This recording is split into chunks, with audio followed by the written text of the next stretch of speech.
కుమార్తె కనిపించడం లేదని తల్లిదండ్రులు పోలీస్ స్టేషన్కి వెళితే ధైర్యం చెప్పాల్సిన పోలీసులే నిందితులతో చేతులు కలిపి పరోక్షంగా ఆమె మృతికి కారణమయ్యారు. చివరకు కన్న తల్లిదండ్రులపైనే హత్యానేరం మోపి రిమాండ్కు తరలించారు.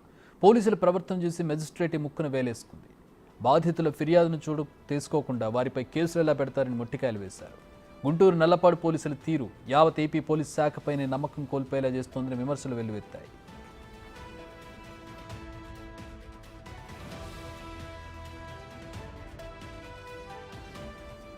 గుంటూరులో 2 ఏళ్ల క్రితం జనని అనే యువతి కిడ్నాప్ కాగా తర్వాత అనుమానాస్పద స్థితిలో చనిపోయిన ఘటన ఇప్పుడు రాష్ట్రంలో సంచలనం రేపుతోంది. ఈ కేసులో పోలీసుల తీరుపై బాధితులు ఆగ్రహం వ్యక్తం చేస్తున్నారు. ప్రభుత్వం సైతం పోలీసుల తీరుపై మండిపడింది. బాధిత కుటుంబానికి న్యాయం చేసేందుకు కేసును రీకాల్ చేయాలని హోంమంత్రి అనిత ఆదేశించారు.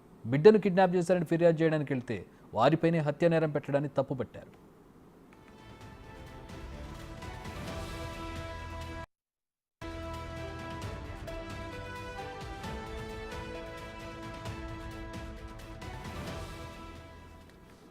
కుమార్తె జనని కనిపించడం లేదని 2022 జూలై 4 నల్లపాడు పిఎస్లో తల్లిదండ్రులు ఫిర్యాదు చేశారు. విచారణ చేపట్టిన పోలీసులు సాతులూరుకు చెందిన ఆటో డ్రైవర్ ఆనంద్ అనే యువకుడిని ప్రేమ పెళ్లి చేసుకున్నట్టు గుర్తించారు. ఈ కేసుకు సంబంధించి ఇరు వర్గాలను బైండ్ ఓవర్ చేసి అక్కడి నుంచి పంపించారు.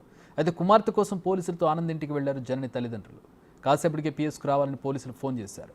కూతురికి సంబంధించిన కేసు విషయంలో మాట్లాడతామని చెప్పి పిలిపించి చివరకు తమపైనే కేసులు పెట్టారని జనని తల్లి శంకర్ లీలా ఆవేదన వ్యక్తం చేస్తున్నారు.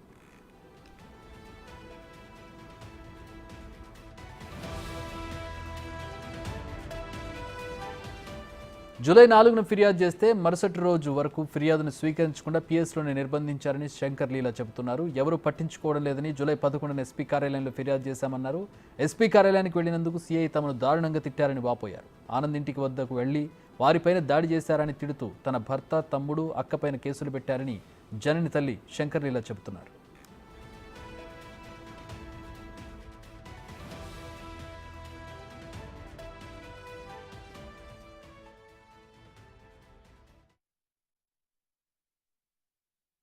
రెండు సంవత్సరాల క్రితం నల్లపాడు పోలీస్ స్టేషన్లో నమోదైనటువంటి ఒక కేసుకు సంబంధించినటువంటి అంశంలో హోమ్ మినిస్టర్ అనితాని గుంటూరుకి చెందినటువంటి శంకర్ లీలా అనేటటువంటి ఒక మహిళ కలవడం జరిగింది.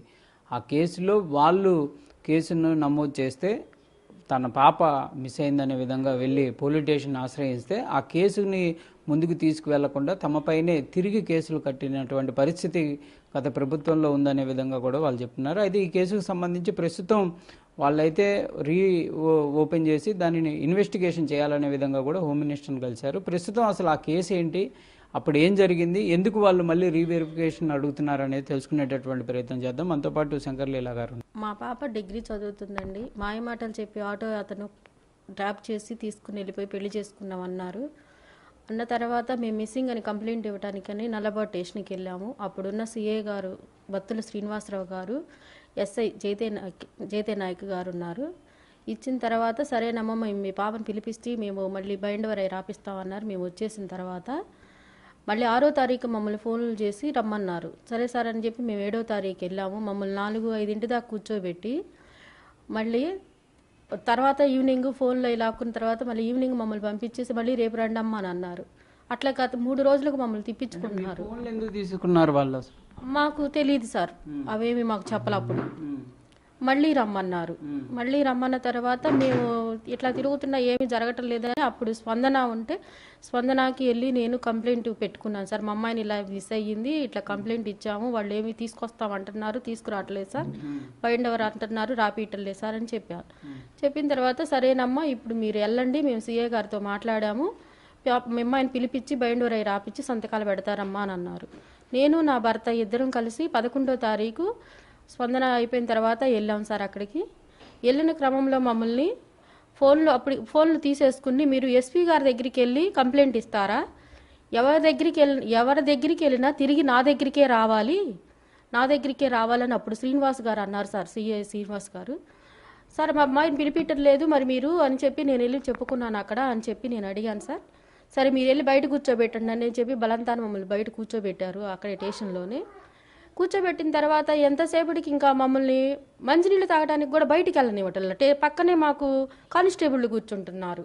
కానిస్టేబుల్ కూర్చుని మమ్మల్ని మంచినీళ్ళు కూడా తాగడానికి వెళ్ళనీకపోతుంటే ఏంటి సార్ మమ్మల్ని ఏంటి మీరు ఆపుతున్నారు, మమ్మల్ని బయటికి కూడా వెళ్ళనివ్వటం లేదు ఏంటని మేము గట్టిగా అడిగితే అప్పుడు మీ మీదే కేసు ఉంది, మీరు మెదలకోకుండా కూర్చోండి అని మమ్మల్ని తిట్టి అట్లా బలవంతంగా కూర్చోబెట్టేశారు సార్. అట్లా 6:30 మమ్మల్ని ఎందుకు కూర్చోబెడతారు, మా మీద కేసు ఎవరు పెట్టారు, మేము ఎందుకు ఏం చేసామని మా మీద కేసు పెడతారు, మా పిల్ల కదా మిస్ అయ్యింది, మేము కంప్లైంట్ ఇస్తే మీరు మా మీద కేసు ఉంది అంటవేంటి అని చెప్పి మేము గట్టిగా అడుస్తుంటే శ్రీనివాసరావు గారు, సిఐ శ్రీనివాస్ గారు ఇది నోరు మీదిగానే దీన్ని లాక్కెళ్ళి జీబులో పడేసి తీసుకెళ్ళండి రా అని చెప్పి అసభ్యంగా మాట్లాడి నన్ను అనరాని మాట్లాడారు సార్. ఆ రోజు 17వ తారీఖు 2ంటికి ఫోన్ చేశారు సార్. మా ఆయన ఫోన్కే ఎవడో చేశారు, అప్పుడు కూడా మా ఫోన్లో కలవ్వవు. ఎవడో ఫోన్ చేసి మీ అమ్మాయి సీరియస్గా ఉంది గుంటూరు గవర్నమెంట్ హాస్పిటల్ అంటే గుంటూరు గవర్నమెంట్ హాస్పిటల్ ఏందా అని చెప్పి మేము ఏడుచుకుంటా గబగబా వెళ్ళాము సార్. అందులో వెళ్ళేటప్పటికి నా బిడ్డ అసలు ఎక్కడుందో మాకు తెలియదు కదా. నేను నా పిల్ల ఎక్కడుందమ్మా ఎక్కడుందని చెప్పి అక్కడ వాళ్ళని డాక్టర్లను అడుగుతుంటే వాళ్ళు ఏమి సమాధానం చెప్పుకోకుండా అసలుకి ముందు మమ్మల్ని బయటికి వెళ్ళమన్నారు. బయటికి వెళ్ళమని వాళ్ళు డోర్లు వేసుకున్నారు. డోర్లు వేసుకున్న తర్వాత ఇదేంటి నా పిల్లలు లోపల పెట్టుకుని మీరు, నేనైతే చచ్చిపోయింది అనుకోలేదు సార్. ఏమన్నా సీరియస్గా ఉందేమో మీరు పంపించండి, నేను మంచి హాస్పిటల్, మేము గవర్నమెంట్కి కాదు మేము ప్రైవేట్ హాస్పిటల్ తీసుకెళ్ళి డబ్బు పెట్టుకుని నేను చూపించుకుంటాము, నా పిల్లల్ని నేను కాపాడుకుంటానని డొల్లాడి ఏడుతుంటే అప్పటికి కూడా బయటపడలేదు. మా అబ్బాయి వాళ్ళు వెళ్ళి అసలు మీరు ఎందుకు ఇలా చేస్తున్నారు, మా పిల్లని మాకు అసలు ఏమైంది ఏంటని మేము 2 గంటలు పోరాడాం సార్. 2 గంటలు పోరాడిన తర్వాత చనిపోయిందని తెలియదు. నేను అప్పుడు కూడా చచ్చిపోయింది అనుకోలే. వెళ్ళి మా పిల్లని పడుకోబెట్టిన బెడ్ కాడికి తీసుకెళ్ళి చూపిస్తే మొత్తిచ్చారు కావాలో, పిల్లకి ఆపరేషన్ చేశారు కావాలో అనుకుని అమ్మ లేగు అని అంటుంటే ఒక నర్సు వచ్చి ఏమో ఇద్దమ్మ నీకంటే నా కూతురు అమ్మ అని, మీకు ఇప్పుడు తెలిసిందా, ఎప్పుడో తెల్లారగట్టే చనిపోయింది అమ్మాయి అన్నారయ్యా. ఒక లీడర్షిప్లో వైసీపీ పార్టీలో నాయకుడు కాబట్టి ఆయన ఎవరి ద్వారా చేపించుకుంటున్నాడేమో. ఆ పార్టీలో పెద్ద ఇప్పుడు మంత్రులు, ఎమ్మెల్యేలు, ఎంపీలు అందరూ ఉంటారు కదా, వాళ్ళ ద్వారా ఏమన్నా మాట్లాడించాడేమో డాక్టర్లతో అనేది మా అనుమానం. అందుకే డాక్టర్లు అబద్ధాలు చెప్తున్నారు. నిందితులని ఇప్పుడు 10 నెలలు సార్ నా కూతురు చనిపోయి 10 నెలల నుంచి నిందితులు బయట కాపాడుతున్నారు అంటే ఎంత రాజకీయంలో ఉపయోగిస్తేనే అన్యాయంగా నా బిడ్డను చంపేసిన వాళ్ళు నిందితులను కాపాడుతున్నారని అంటే ఎంత పలుకుబడి ఉపయోగించుకుని వాళ్ళు మాట్లాడుకుంటున్నారనేది ఇంకా అలాగే తెలియాలి. మీకు తెలిసిద్ది, అందరికీ తెలిసిద్ది. అంటే క్లియర్గా ఇక్కడ ఒక అంశం, పోలీసుల్ని ఇన్ఫ్లుయెన్స్ చేయడానికి ఎవరు బాధ్యత వహించుంటారు అనుకుంటున్నారు మీరు? అంటే ఈ నల్లపాడు పోలీస్ స్టేషన్కి వెళ్తే వాళ్ళ మీద మీరు కేసు పెడితే మీ మీద రిటర్న్ కేసు పెట్టడానికి ఇదంతా ఎవరు చేసి ఉంటారు అనుకోవచ్చు? ఎవరు చేశారనేది ఇంకా వాళ్ళని అడిగితేనే తెలిసింది సార్. ఒకళ్ళు అని నాకేం తెలియదు. మేమేం బయటికి రాజకీయాల్లో తిరిగేవాళ్ళం కాదు, నేను ఇంట్లో ఉండేదాన్ని. నా తమ్ముడు ఎక్కడో ఉద్యోగం బెంగళూరులో చేసుకునేవాడు, మాకు అసలు ఇవన్నీ తెలియదు సార్. వాళ్ళు నా పిల్లని తీసుకెళ్ళినోడు వాడు అన్న ఉన్నాడు కాబట్టే ఇదంతా చేశారే ఏమో. ఎవరు అంటే ఆయన ఎవరికి దగ్గరకు ఉండేవాడు అనేది ఏమన్నా తెలుసా? విడుదల రజనీ గారు అంటే నాదెల్లా, సాతులూరు ఇవన్నీ కూడా విడుదల రజనీ కాన్స్టిట్యూషనే కాబట్టి విడుదల రజనీ గారి పాత్ర ఉందనుకోవచ్చా?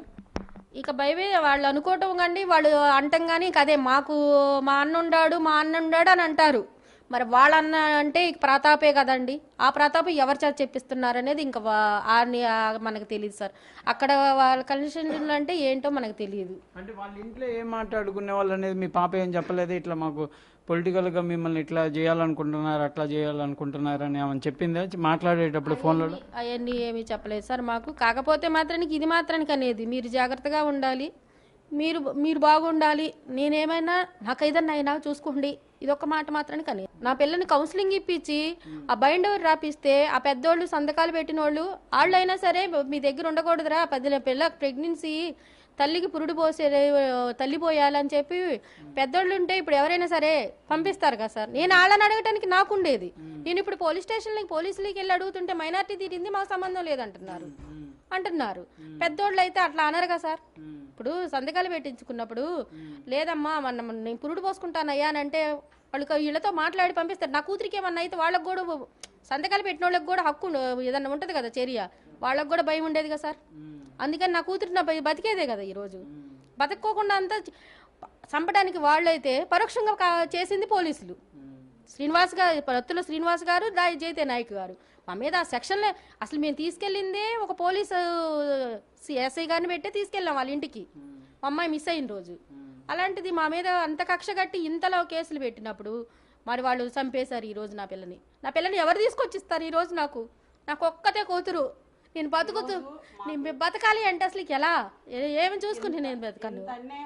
మా మీద అన్యాయంగా ఆ రోజు మేమేమి చేయడానికి మా మీద కేసు కట్టి పరోక్షంగా నా కూతురికి చావు కారణమైన వాళ్ళని నల్లబాడు పోలీసులు వాళ్ళని బత్తుల శ్రీనివాసరావు గారు, జైతే నాయక్ గారిని వాళ్ళకి మాత్రానికి చర్యలు తీసుకోవాల్సిందే పోలీసులు ప్రభుత్వం పరంగా కానీ ఏదైనా సరే. నాకు ఎంత అన్యాయం, నా కూతురు చనిపోవటానికి పరోక్షంగా వీళ్లే కారణం, వాళ్ళకి అండ కాసింది వీళ్ళు. ఎందుకంటే ఈ రోజు నా కూతురు చచ్చిపోయింది. ఒక మాట చెప్పాడు, నాదేం లేదమ్మా, నా వెనకాల నా ప్రెజర్ ఉండబట్టి నేను చేశాను అంటున్నాడు. అది మాకు అవన్నీ మాకు తెలియదు సార్. శ్రీయ గారు ఆయనకి ఎవరు చెప్పారనేది ఆయనకి తెలిసిద్ది. మాతో అయితే ఆ మాట అన్నారు అంతే. కానీ ఈ కేసు కట్టింది మాత్రానికి మాకు శ్రీనివాసరావు గారే. మమ్మల్ని ఆ రోజు అన్న మాటలు కాదు, ఆ రోజు అనేక అసలు ఆ మాటలు అంటాం కూడా ఆయనే అంది అన్నప్పుడు ఆయనే మాకు తెలుసు కాబట్టి ఇంకా ఆయన వెనకాల ఎవరున్నారనేది మాకు తెలియదు. అది ఆయనకి తెలియాలి. అది అంతే సార్. మాకు డాక్టర్లు 10 నెలల నుంచి నిందితులను కాపాడుతుందేమో డాక్టర్లు, ఆ రోజు అన్యాయంగా కేసు పెట్టిందేమో మా మీద పోలీసులు ఎస్ఐ గారు, జైతే నాయక్ గారు, బత్తుల శ్రీనివాస్ గారు. ఈ రోజు చంపిన తర్వాత నిందితులను కాపాడుతుంది పోలీసులు, డాక్టర్లు. వీళ్ళందరూ ఎవరున్నారు ఏంటనేది వాళ్ళని తీసుకుని మీ ద్వారా కూడా మీ మీడియా ద్వారా కూడా వాళ్ళని అడిగితే వాళ్ళే నిజాలు చెప్పాలి సార్. దయచేసి మీ మీడియా వాళ్ళ కూడా నాకు న్యాయం చేయాలి. నా కూతురు చంపిన వాళ్ళకి శిక్ష పడేదాకా మీరు నాకు మీరే మాకు అండగా ఉండాలి. ఎవరైతే జనని వాళ్ళ మదర్ శంకర్ లీలా గారు ఒక ఆవేదన ఆమె వ్యక్తం చేస్తున్నారు. ఈ కేసులో మేము వెళ్ళని అధికారి లేడు, ప్రతి ఒక్క అధికారి దగ్గరికి వెళ్ళాము, ప్రతి ఒక్కళ్ళకి విన్నపాలు ఇచ్చాము, అనేక సార్లు తిరిగాము. అంటే సామాన్యంగా ఒకళ్ళు పోరాటం అంత చేయలేరు, ఎందుకంటే ఏదో ఒక స్థాయిలో భయపడేటటువంటి పరిస్థితులు ఉంటాయి. దీనికి కారణం ఒక కేసు గురించి వెళ్ళి కేసు పెట్టాలంటే రిటర్న్గా వాళ్ళ మీదే కాదు వాళ్ళ బంధువుల మీద కూడా కేసులు పెట్టారు. ఇలాంటి పరిస్థితుల్లో సామాన్యులు ముందుకు వెళ్ళేటటువంటి పరిస్థితి లేనప్పటికీ అనేక మందిని అయితే వీళ్ళు కలవటం జరిగింది. కానీ ఎక్కడా కూడా తమకు న్యాయం జరగలేదు. ఇంకా తమ కేసులనే ముందుకు తీసుకెళ్తున్నారు తప్ప ఆ అమ్మాయి ఎవరైతే చనిపోయినటువంటి జననికి సంబంధించినటువంటి ఇన్వెస్టిగేషన్ ఎక్కడ ఏ స్థాయిలో కూడా సరైనటువంటి విధంగా ముందుకు వెళ్తున్నటువంటి పరిస్థితి లేదు అనే విధంగా కూడా శంకర్ లీలా గారు చెప్తున్నారు. ప్రస్తుత ప్రభుత్వం కంపల్సరిగా ఎవరైతే ఈ మా అమ్మాయి చనిపోవడానికి కారణమైనటువంటి వాళ్ళందరినీ కూడా కంపల్సరిగా శిక్షిస్తుంది అనే విధంగా కూడా మేము అనుకుంటున్నాం అనే విధంగా కూడా వాళ్ళ యొక్క ఆవేదన అయితే చెప్తున్నారు. దీనిపైన కంపల్సరీగా కూడా సీఎం చంద్రబాబుతో పాటు హోమ్ మినిస్టర్ కూడా వెంటనే స్పందించడం, వెంటనే అధికారులను ఆదేశం చేయడం, ఇదంతా కూడా తమ యొక్క ఇన్నేళ్ల బాధని మర్చిపోయే విధంగా ఉంది. కంపల్సరీగా న్యాయం జరుగుతుంది అనే విధంగా కూడా వాళ్ళు చెప్తున్నటువంటి పరిస్థితి ఉంది. కెమెరామెన్ సిద్ధుతో సాయి శంకర్, గుంటూరు నుంచి.